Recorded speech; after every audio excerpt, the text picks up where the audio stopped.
இன்றைய காலை பொழுதிலும் கூட இது வானத்தின் வாசல் ஊழியத்தின் மூலம் உங்களை சந்திப்பதில் கர்த்தருக்குள் மிகுந்த சந்தோஷம் அடைகிறேன். என்னுடைய வாழ்க்கையில் எப்பொழுது ஒரு உயர்வு வரும், எப்பொழுது ஒரு மேன்மை வரும், எப்பொழுது ஒரு வளர்ச்சியை நான் பார்க்க முடியும் என்றெல்லாம் தேவ சமூகத்தில் காத்திருந்து ஜெபித்து கொண்டிருக்கக்கூடிய அநேக ஜனங்கள் உண்டு.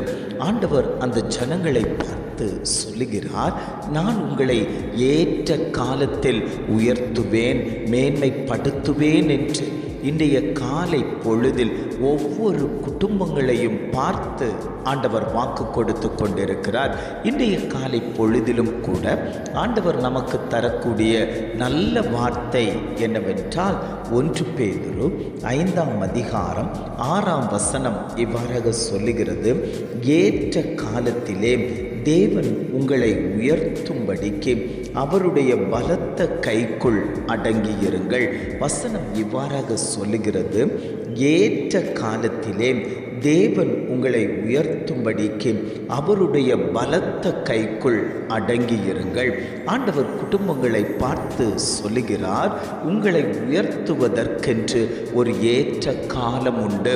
அந்த ஏற்ற காலம் வரும் வரைக்கும் ஆண்டவருடைய பலத்த கரத்துக்குள் அடங்கி இருப்பீர்களேயானால் உங்களுடைய வாழ்க்கையில் பெரிய உயர்வை பார்க்க முடியும் என்று இன்றைய காலை பொழுதில் ஒவ்வொரு குடும்பங்களையும் பார்த்து ஆண்டவர் வாக்கு கொடுத்து கொண்டிருக்கிறார். நாம் வாழ்ந்து கொண்டிருக்கக்கூடிய உலகம் பொல்லாங்கனால் சூழ்ச்சி செய்யப்பட்டு அவன் கரத்துக்குள் அகப்பட்டிருக்கக்கூடிய உலகத்தில் நாம் வாழ்ந்து கொண்டிருக்கிறோம். வஞ்சகமான உலகம், பொறாமை நிறைந்த உலகம். ஒரு மனுஷன் உயர ஆரம்பிப்பானையானால் அவனுக்கு விரோதமாய் எழும்புகிற அநேக சத்துருக்கள் உண்டு.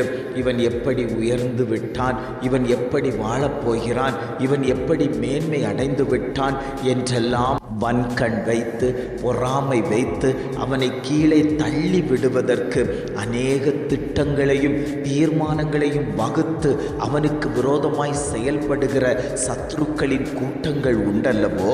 ஆண்டவர் சொல்லுகிறார், அந்த சத்துருக்களின் கூட்டத்தில் இருந்து தப்பித்து கொள்ள வேண்டுமானால் நீ ஆண்டவருடைய சமூகத்தில் வந்து அமர்ந்து கொடுக்க வேண்டும். அவருடைய பலத்த கைக்குள் அமர்ந்து கொடுக்க வேண்டும். அவர் உனக்கு கேடகமாய், அவர் உனக்கு பலனாய், அவர் உனக்கு கோட்டையாய், அவர் உனக்கு அரணாய் நின்று பாதுகாப்பு கொடுப்பார்.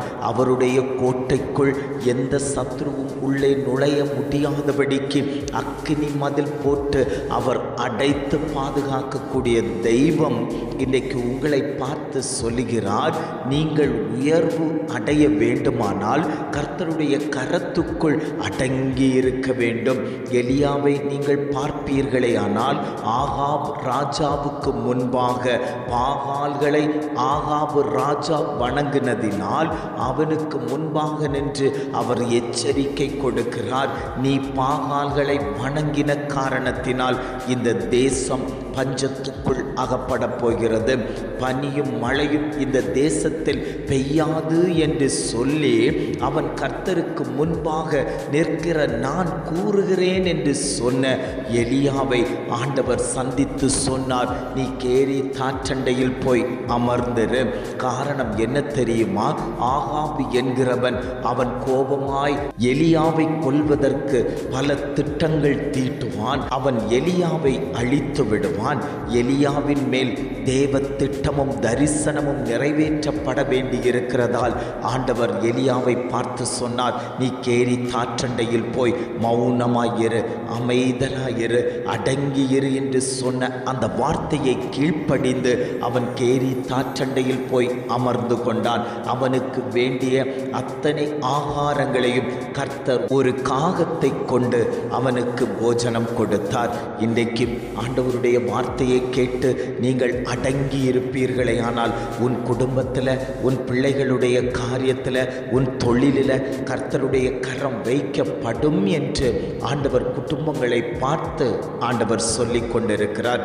அந்த தெய்வம் சொல்லுகிறார், நான் உங்களை உயர்த்துவதற்கு ஒரு ஏற்ற காலம் உண்டு.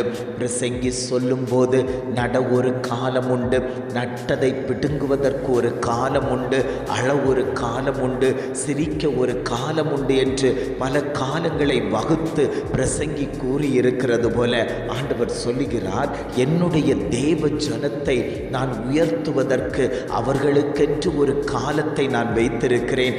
ஏனென்றால் அவர்களுக்கு விரோதமாய் எழும்புகிற சத்துருக்களை அழிப்பதற்கு என் ஜனத்துக்கு பலனில்லாமல் போகிறது.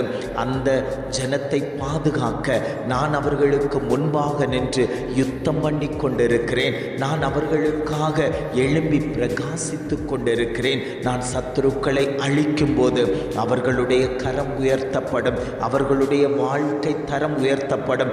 அவர்கள் மேன்மையாய் கர்த்தர் சமூகத்தில் நின்று கொடுக்கக்கூடியவர்களாய் அவர்களை நான் உயர்த்தி காண்பிப்பேன் என்று ஆவியானவர் குடும்பங்களை பார்த்து ஆண்டவர் வாக்கு கொடுத்து கொண்டிருக்கிறார். அந்த தெய்வம் சொல்லுகிறார், ஏற்ற காலத்தில் நான் உங்களை உயர்த்தும்படிக்கு கர்த்தருடைய கரத்துக்குள் அடங்கி இருங்கள். பல பரிசுத்தவான்களை நாம் சுட்டி காட்டலாம். எல்லா நபர்களும் கர்த்தருடைய கரத்துக்குள் அமர்ந்து கொடுத்தார்கள். அமர்ந்து கொடுத்த போது கர்த்தர் அந்த பரிசுத்தவான்களை எல்லாம் உயர்த்தி காண்பித்தாரே. ஆனால் இன்றைக்கு நானும் நீங்களும் ஆராதனை செய்து கொண்டிருக்கக்கூடிய உண்மையான தெய்வம் இன்றைக்கு உங்களை பார்த்து சொல்லுகிறார், என் கரத்துக்குள் அடங்கி இருங்கள். ஏற்ற காலம் ஒன்று வரப்போகிறது, நான் உங்களை உயர்த்தப் போகிறேன். இனி சத்துருவானவன் உன்மேல் கண் வைக்க முடியாது. இனி சத்துருவானவன் உனக்கு விரோதமாய் போராட முடியாது. இனி சத்துருவானவன் உனக்கு விரோதமாய் மதில் கட்ட முடியாது. ஏனென்றால் என் பிள்ளைகளுக்கு விரோதமாய் எழும்பின அத்தனை சத்துருக்களையும் நான் முறியடித்து அவர்களை உயர்த்துவதற்கு, கண்மலையின் மேலே கொண்டு போய் வைப்பதற்கு நான் இன்றைக்கும் ஜீவனுள்ள தகப்பன் என்று ஆவியானவர் குடும்பங்களை பார்த்து ஆண்டவர் வாக்கு கொடுத்து கொண்டிருக்கிறார். எத்தனை பேர், ஆண்டவரே என்னை உயர்த்துவதற்கு நீர் சித்தமாய் இருக்கிறீர், ஆண்டவரே என் குடும்பத்தை, என் பிள்ளைகளுடைய காரியத்தை நீர் உயர்த்தும்படிக்கு நாங்கள் உம்முடைய சமூகத்தில் காத்திருக்கிறோம் என்று எத்தனை பேர் தேவ சமூகத்தை நோக்கி பார்த்து கொண்டிருக்கிறீர்களோ அத்தனை பேரையும் பார்த்து ஆண்டவர் சொல்லுகிறார், நான் அந்த கிருபையை, நான் அந்த வல்லமையை, நான் அந்த அபிஷேகத்தை நான் உங்களுக்கு ஊற்றி தருவதற்கு இன்றைக்கும் ஜீவனுள்ள தகப்பனாய் உன் மத்தியில் உலாவிக் கொண்டிருக்கிறேன். எத்தனை பேர் ஆயத்தப்படுறீங்களோ அத்தனை பேரையும் ஆண்டவர் உயர்த்துவதற்கு சித்தமாக இருக்கிறார். அந்த தெய்வத்தை நோக்கி, ஆண்டவரே என் குடும்பத்தை உயர்த்துங்கப்பா, என் பிள்ளையை உயர்த்துங்க ஆண்டவரே, என்னுடைய வேலை விஷயத்தில் ஒரு உயர்வு கிடைக்கட்டும் ஆண்டவரே, என்னுடைய பொருளாதாரத்தில் ஒரு உயர்வு உண்டாகட்டும், என்னுடைய தொழிலில் ஒரு உயர்வு உண்டாகட்டும் என்று எத்தனை பேர் கேட்கிறீர்களோ அத்தனை பேரும் எவையெல்லாம் நீங்கள் கேட்கிறீர்களோ எல்லாவற்றையும் செய்து தரக்கூடிய தகப்பன் இன்றைக்கு ஆண்டவர் சொல்லுகிறார், என் கரத்துக்குள்ளாடி அடங்கி இருங்க, என்னுடைய சமூகத்தில் வந்து அமர்ந்திருங்க, நான் உங்களை உயர்த்துவேன் என்று இன்றைய காலை பொழுதில் ஒவ்வொரு குடும்பங்களையும் பார்த்து ஆண்டவர் வாக்கு கொடுத்து கொண்டிருக்கிறார். ஜெபிக்கலாமா? அன்பின் பரலோக பிதாவே, இந்த காலை பொழுதுக்காக நாங்கள் உம்மை துதிக்கிறோம், ஸ்தோத்தரிக்கிறோம் ஆண்டவரே. இந்த காலை பொழுதிலும் கூட ஆண்டவர் எங்களுக்கு தந்த நல்ல வார்த்தைகளுக்காக நாங்கள் உமக்கு நன்றி செலுத்துகிறோம் ஆண்டவரே. ஏற்ற காலத்தில் தேவன் உங்களை உயர்த்தும்படிக்கு அவருடைய பலத்த கைக்குள் அடங்கி இருங்கள் என்று சொன்ன வார்த்தையின்படியே ஆண்டவரே, உம்முடைய பலத்த கைக்குள் அடங்கி இருக்கக்கூடிய கிருபையை ஒவ்வொரு குடும்பத்துக்கும் கர்த்தர் கொடுக்கும்படியாய் நாங்கள் ஜெபிக்கிறோம் ஆண்டவரே. இதை கேட்டுக்கொண்டிருக்கக்கூடிய ஒவ்வொரு குடும்பத்தையும் கர்த்தர் உயர்த்தும்படியாய் நாங்கள் ஜெபிக்கிறோம். தேவ பிரசன்னம் அந்த குடும்பங்களில் ஆளுகை செய்யும்படியாய் நாங்கள் ஜெபிக்கிறோம் ஆண்டவரே. இம்மட்டுமாய் நடத்தினவர் இனியும் நீர் அவர்களை வழி நடத்தும்படியாய் நாங்கள் ஜெபிக்கிறோம். எங்களை தாழ்த்தி தருகிறோம். துதி, கன, மகிமை எல்லாம் உமக்கே செலுத்துகிறோம். மீட்பர் இயேசுவின் மூலம் ஜெபிக்கிறோம் ஜீவனுள்ள நல்ல பிதாவே. ஆமேன், ஆமேன்.